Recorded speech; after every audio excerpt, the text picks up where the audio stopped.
Shalom, peuple de Dieu. Je m'appelle Jenny. J'habite en Australie. Excusez-moi, je ne parle pas français. Je parle anglais, mais je suis mariée à un pasteur qui parle français et je suis un Congolais. J'ai un témoignage que Dieu a fait à ma vie. Malgré que je suis la femme de pasteur, j'ai porté des trucs de jézabélisme. J'ai porté les pantalons, j'ai porté les pantalons avec les trucs, les collants, les mèches, les maquillages, tout ça. J'étais vraiment addict. Je suis mariée en 2002 en Amérique avec mon mari qui est pasteur. On a beaucoup d'églises. On a établi beaucoup d'églises en Amérique, et après on a établi d'autres en Australie. Nous sommes comme un missionnaire. Malgré ça, je connais la parole, mais je vivais comme le peuple de ce monde, porter n'importe quoi parce que c'est la look. Mais un jour, j'ai reconnu une dame. Elle m'a dit, Dieu t'appelle en ministère, mais tu vas faire un effort de laisser tous ces trucs que tu portes, les collants, les maquillages, tout ça. J'ai dit, et un jour, elle me prêchait toujours. Après un jour, j'ai laissé tous ces trucs. J'ai changé comment je parle, comment je m'habille, tout ça. Après, j'ai encore rentré à porter ces trucs de jézabélisme. Beaucoup des années, j'ai continué à faire les mèches, se maquiller, tout ça.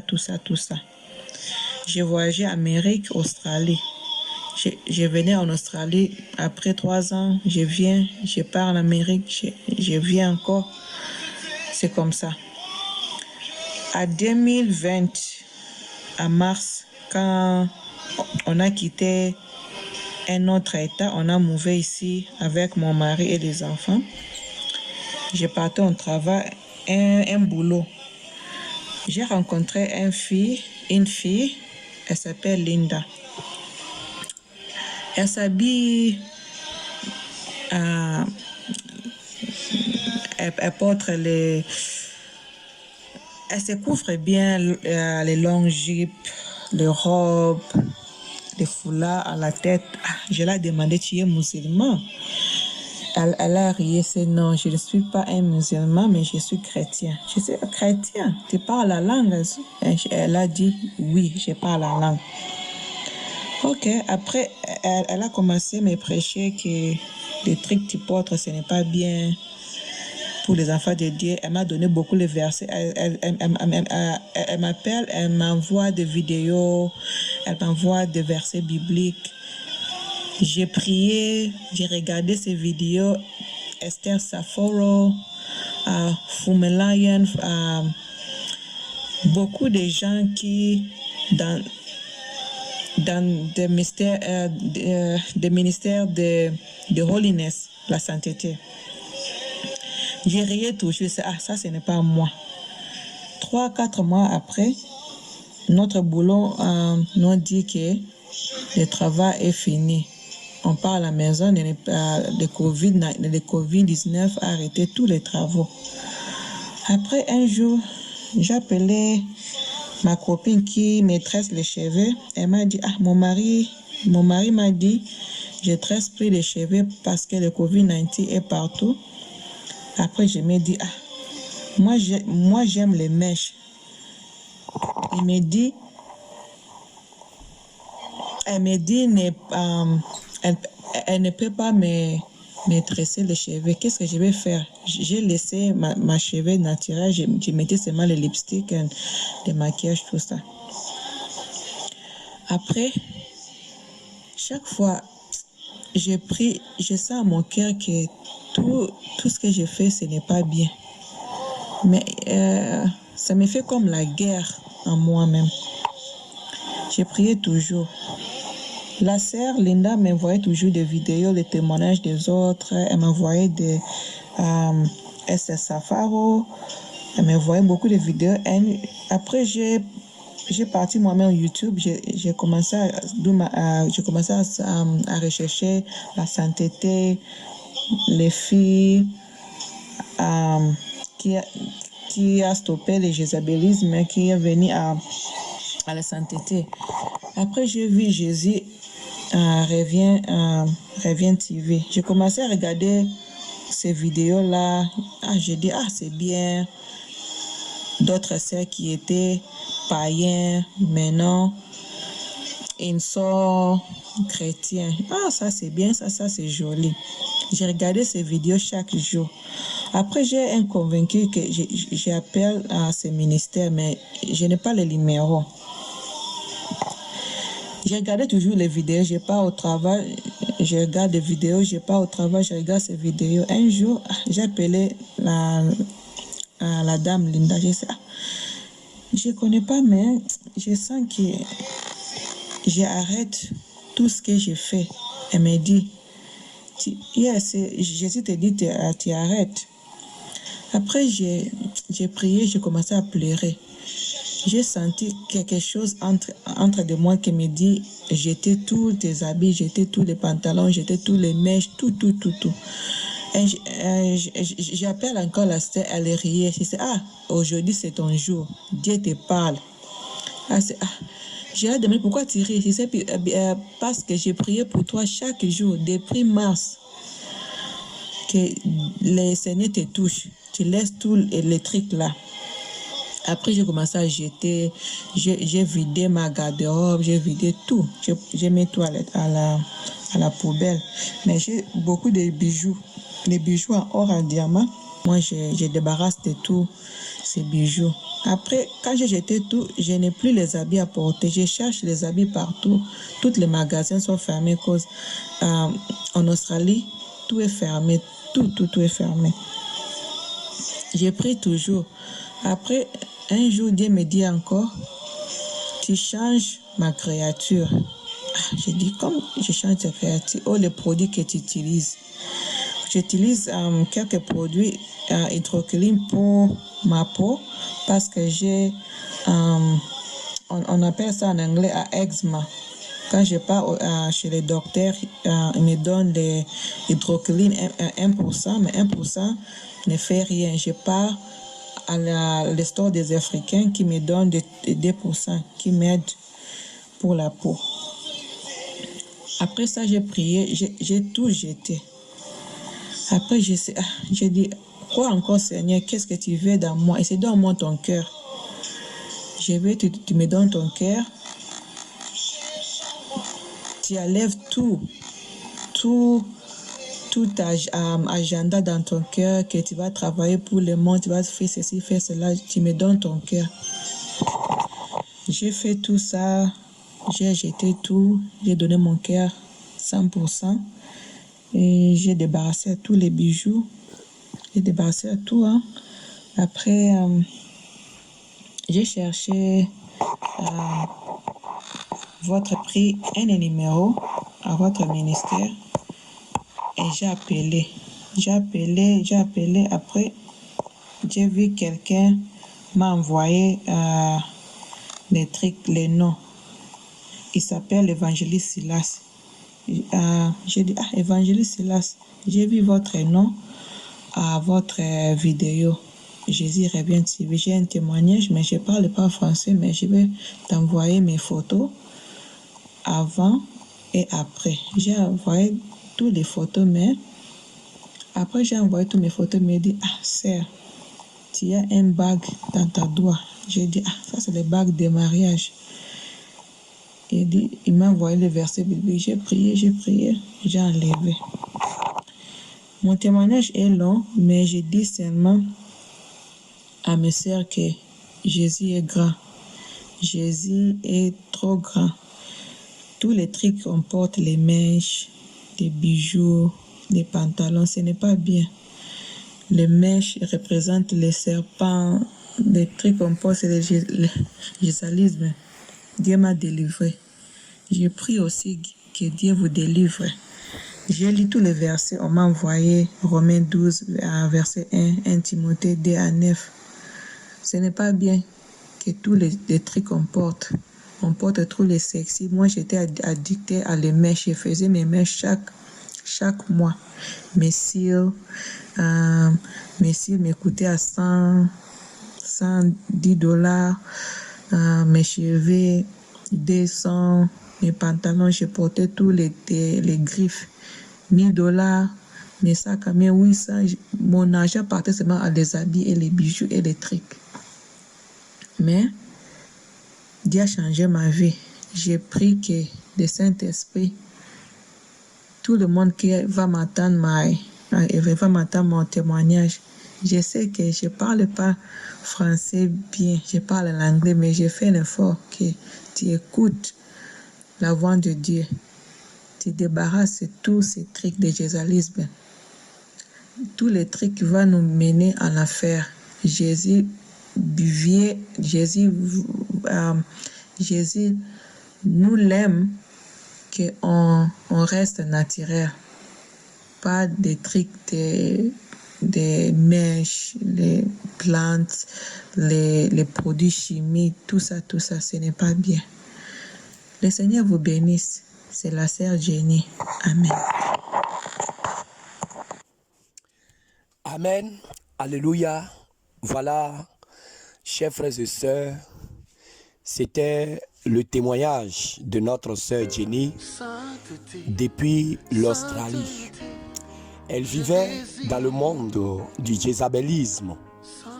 Elle vivait dans le monde de la mondanité. Parée avec les choses abominables venues de la mer, venues du monde des eaux. Et le Seigneur qui ne cesse de manifester sa miséricorde et sa grâce envers ses enfants a tout fait pour la convaincre que ces choses ne peuvent nourrir ni son âme ni remplir ses entrailles. Et le Seigneur l'a soutenu à quitter ce monde. Et voilà, aujourd'hui, elle a compris que ces choses sont des choses vaines. Chers frères et sœurs, toi qui écoutes ce témoignage et qui va encore déchirer ou dire non, vous là, vous parlez trop de sanctification, parlez-nous d'autre chose, parlez-nous de l'amour de Dieu, parlez-nous de la miséricorde de Dieu, mais ne continuez pas de nous parler de sanctification. Chers frères et sœurs, le seul mot de passe qui va te donner accès au ciel s'appelle sanctification. C'est le code pour ouvrir la porte du royaume des cieux. C'est pourquoi la Bible déclare dans le livre de Hébreux, sans la sanctification, nul ne verra Dieu. Donc, toi qui prends ton temps pour te parer, investir tes finances dans des mascarades, dans des make-up. Le livre de Proverbes chapitre 31 verset 30 dit: la grâce est trompeuse et la beauté est vaine. La grâce est trompeuse et la beauté est vaine. La beauté charnelle, la beauté périssable est vaine. Mais la femme qui craint l'Éternel est celle qui sera louée. Donc, au lieu de chercher les beautés artificielles derrière les plastiques de Jézabel, mieux vous cherchez la beauté intérieure qui consiste à la vie de sainteté, à la vie de crainte de Dieu, à la vie de soumission à la volonté de Dieu, à l'adoration, à la louange, à la prière, à la méditation, à l'évangélisation.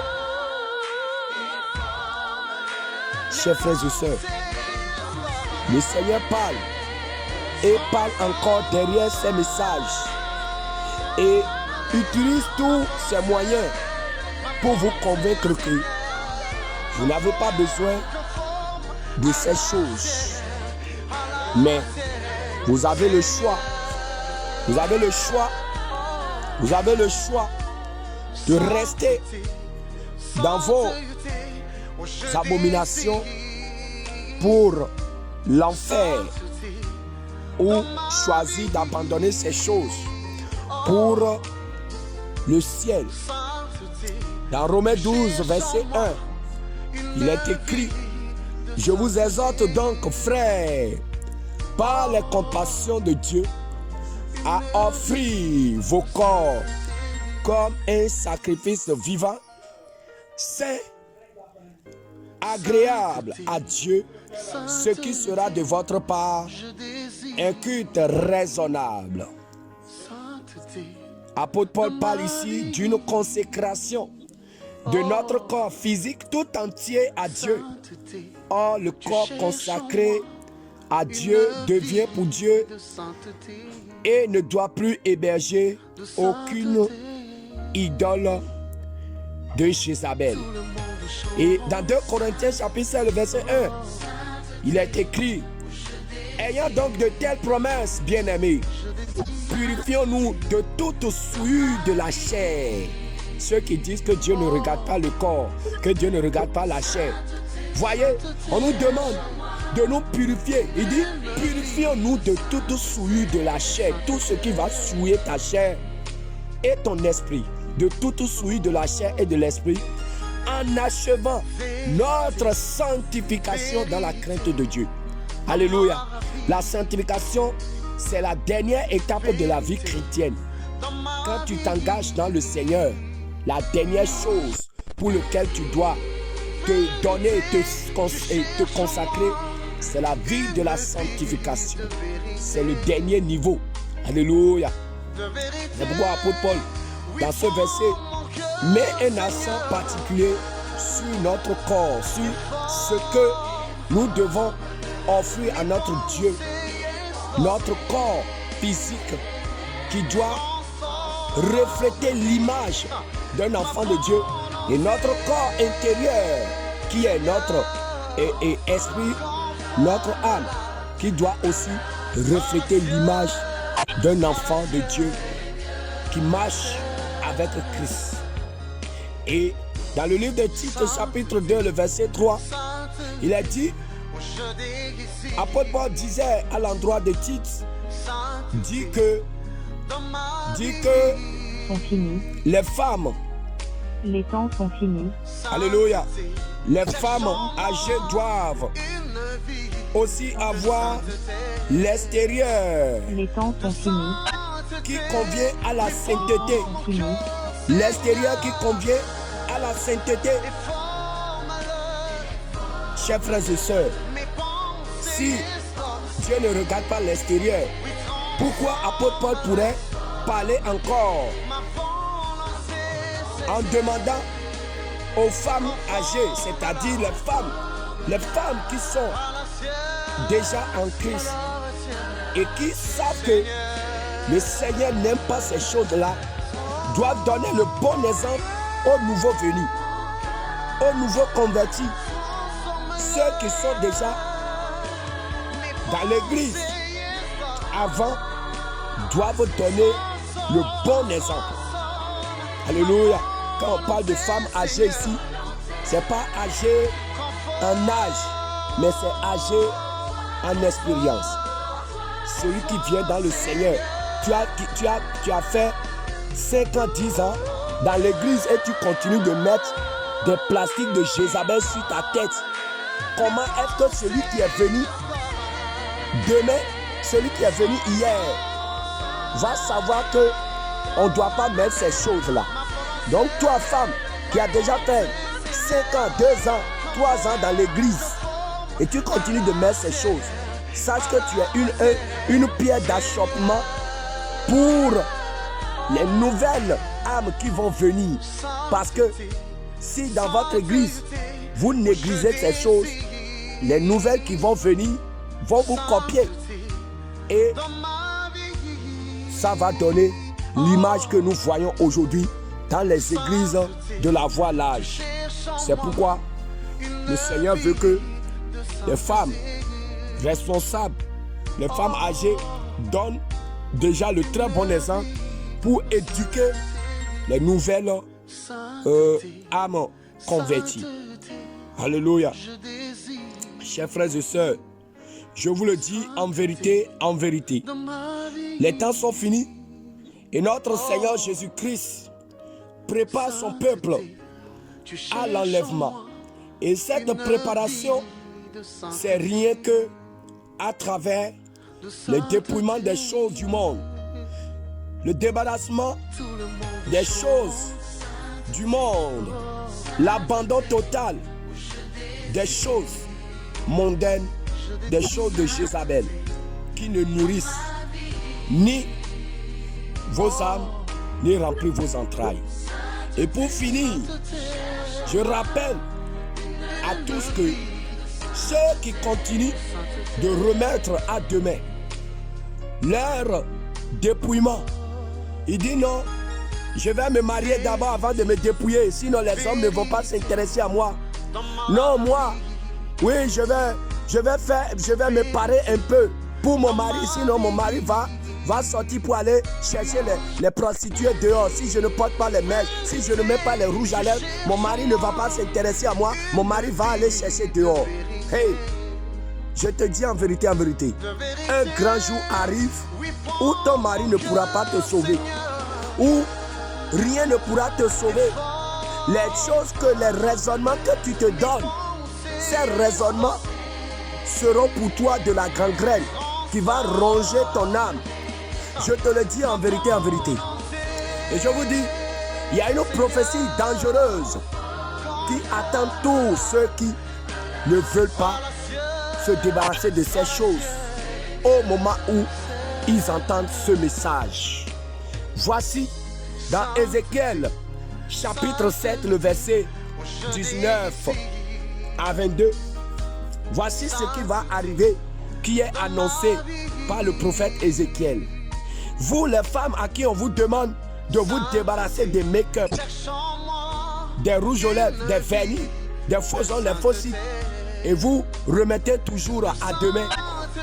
Le jour où la trompette va sonner et vous aurez raté l'enlèvement, et vous allez voir dans vos mains que c'est à cause de ces artifices, accoutrements que vous avez raté le ciel, à cause des bijoux que vous avez raté le ciel. Ce jour-là, qu'est-ce qui va se passer?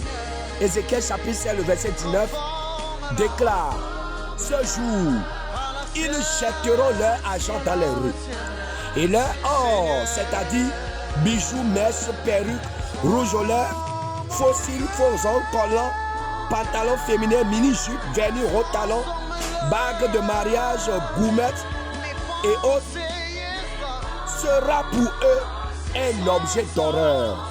Le jour où la trompette va sonner et vous allez rater l'enlèvement à cause de ces choses-là. Quand vous allez regarder ces choses, ça va paraître une abomination dans vos mains. Les démons cachés derrière ces choses-là, vous allez les voir clairement avec vos yeux.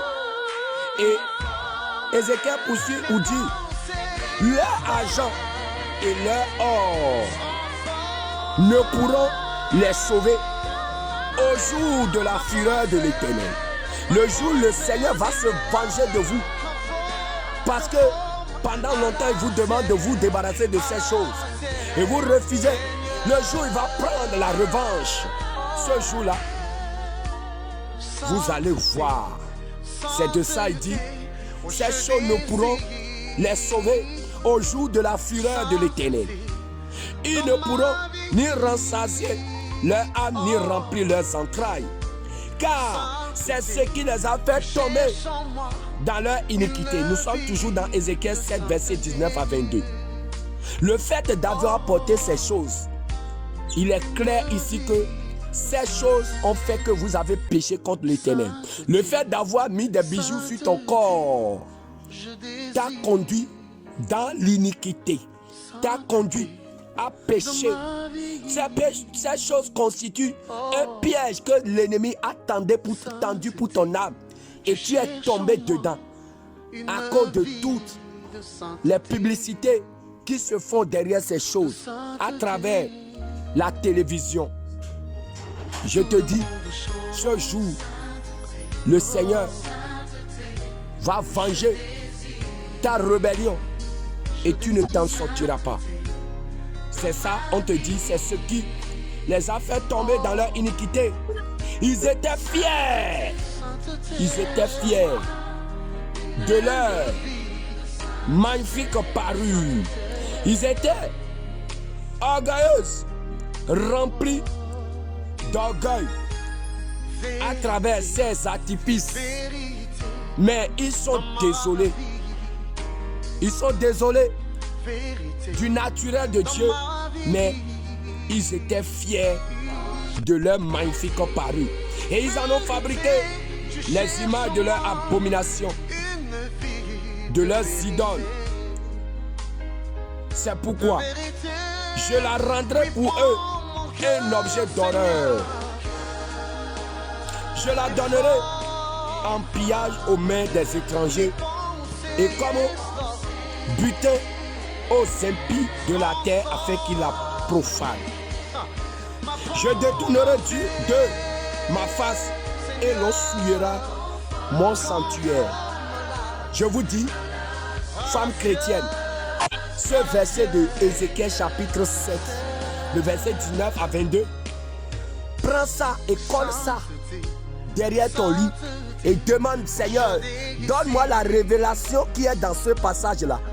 Et tu vas voir que ce passage parle du châtiment de Dieu, du danger, du malheur qui t'attend.